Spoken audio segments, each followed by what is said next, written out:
তুমি আমার ঘরের বউ হয়ে পরপুরুষের সাথে ঘুরে বেড়াবা সেটা কোনো দোষের না। আর আমি বেটা একটা বিয়ে করলেই অন্যায় হয়ে যায়, তাই না? খুব একেবারে বউ দরদি হয়ে গেল মনে হচ্ছে। এখনো আমার বউকে দাবি করতে সাহস হয়। দেখলে বাবা মিঠু, দেখলে তোমার বুনি বসন শুনি চাও? তুমি তো সামনেই বসে রইছাও। বিয়ে করা বউ নাকি বউ বলে দাবি করা যাবি নে? আমি তো তোমার বউ হিসেবে দাবি করবে চাই নাই।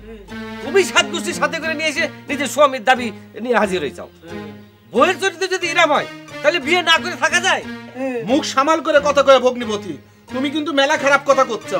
তুমি আমার বোনের চরিত্র নিয়ে কথা কও? তুমি বেশ পারার মানসিক চেনো?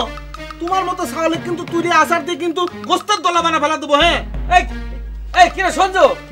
মিঠু ভাই আন্যে সেতিয়েন না। চুপ! আন্যে সেতিয়েন না। আন্য হলেন ইজ্জতদার মানুষ। আন্য অযোধ্য দিলে চলতো না, বুঝছেনি? ভাবি আন্যে গরজন তো গরজন যাইতেছি। খালি ডাকাতির মতো গায়ের জোর দেখালি তো আর হবি না। বুনেক শাসন করতে হবি, বুঝলে? তা না হলে বুনির পক্ষ নিয়ে কথা বলি সে তো আরো পায়া বসবি। কেউ কিছু বোঝে না, আমারও এসে যত জ্বালা। ভাই তোর পায়ে ধরি ভাই। সরস ভাই চলে আরে সরস ভাই তোর পায়ে ধরি। আরে মানে যাহে দুলা ভাই হালার পা ধরে মানে কে লাইলে? তুই চলে যা, তুই বরিশাল চলে যা। এই মানে যাহে তুই ওর সর্বনাশ করতে আইছ বেটা। সরস এই তুই ওর এই দুলা ভাই কোন হালার পা ধরে? তুই চলে যা ভাই, তুই চলে যা, তুই চলে যা। এটা তোর পায়ে ধরি ভাই, তুই চলে যা। তুই থাইতে তুই ওর সর্বনাশ করিস না ভাই। তোর লগে আমি যোগাযোগ রাখবো, একটা চিঠি দিব। এই বেটা তোর বয়সে ছোট আমি।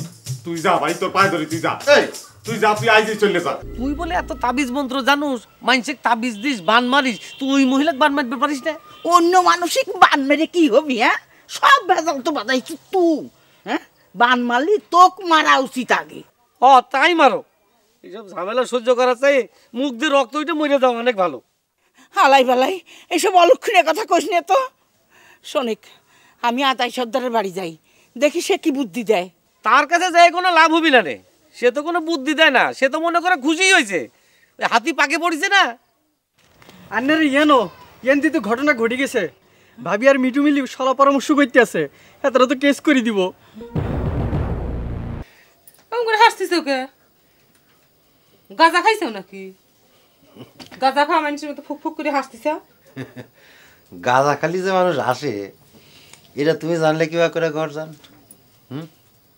আমি জানলাম কেবা করে সে কথার জবাব পরে দেবো না। তুমি আগে হাসতিস সেটা কও। এই সুটকাক তুমি চিনলে না গরজান। আমার মতো সৎ চরিত্রবান মানুষ তুমি অত্র অঞ্চলে দ্বিতীয়টা পাবে না, সেটা আর একবার প্রমাণ হয়ে গেল। কেবা করে প্রমাণ হইল? মনে হয় ভোটে খারায় জিতে আইছ। ভালো মানুষ তো আর ভোটে জিততে পারে না। ভোটে জিতে হলো ওই নুরুর মতো 2 নম্বর মানুষ, যারা আইসে অন্যের ভোট সাথে মিষ্টি করে কথা কয়। হয়েছে নেও, নুরুর সাথে নিজেকে তুলনা করো না। নুরুকটাও তোমার থেকে দেখতে সুন্দর দেখা যায়। হ্যাঁ, সুন্দরের তখন গন্ধবার আছে। ওই দেও গিয়ে দেশে একটা বিয়ে করে চাইপে গেছিল, সেই শালা এসে হাজির। ইয়াল্লা কি কয় তা? সত্যি করছে? আমার কথা বিশ্বাস নয়, বড় বাবুর কাছে জিজ্ঞেস করে দাও ওকে। নুরুর মতো 2 নম্বরই কবরা ফারিনার জন্য তো মানুষের কাছে আমাকে কোনো মূল্য নেই। নুরু একটু সিটার গোছের, সেটা ঠিক আছে, কিন্তু এইরকম একটা সাংঘাতিক কাম আমার তো কোনো বুঝই আসতেছে না। কি ব্যাপার নুরু ভাই, কিছু কবেন মনে হচ্ছে? কি আর কম, কনের তো কত কিছু আছিল, কথা কওয়ার ভাষা হারাই এলাইছি। তোমরা বললো এইরকম নেমো খারামি করতে পারলা না? একটা ফির খালি একটু চিন্তা করে দাও, তোমার আর আন্তনের প্রেমের পক্ষে শক্ত হইয়া খারাইয়া মুই কত সাহায্য সহযোগিতা করছি, আর হেয়ার প্রীতিদান এইভাবে দিলা না? কি কথা করছেন নুরু ভাই? আমি আপনার কি ক্ষতি করলাম? আবার জিগাও না, ওই সিটারটারে লগে করে লই আইছো, কি যে ভেজালের মধ্যে হালাইছো ভাই। আচ্ছা, আমি কি জানতাম ঘটনা এরকম হবি?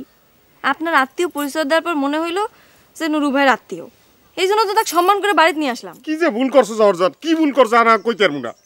এই কথা যদি ওস্তাদের কানে কোনো পের কারে যায় তাহলে মোর পলান নিয়ে ছাড়া উপায় আছে? আপনি এত চিন্তা করতেছেন কে? দুলাভাই জানার আগে আপনার শালাটাকে বিদায় করে দিলেই তো ঝামেলা মিটে যায়।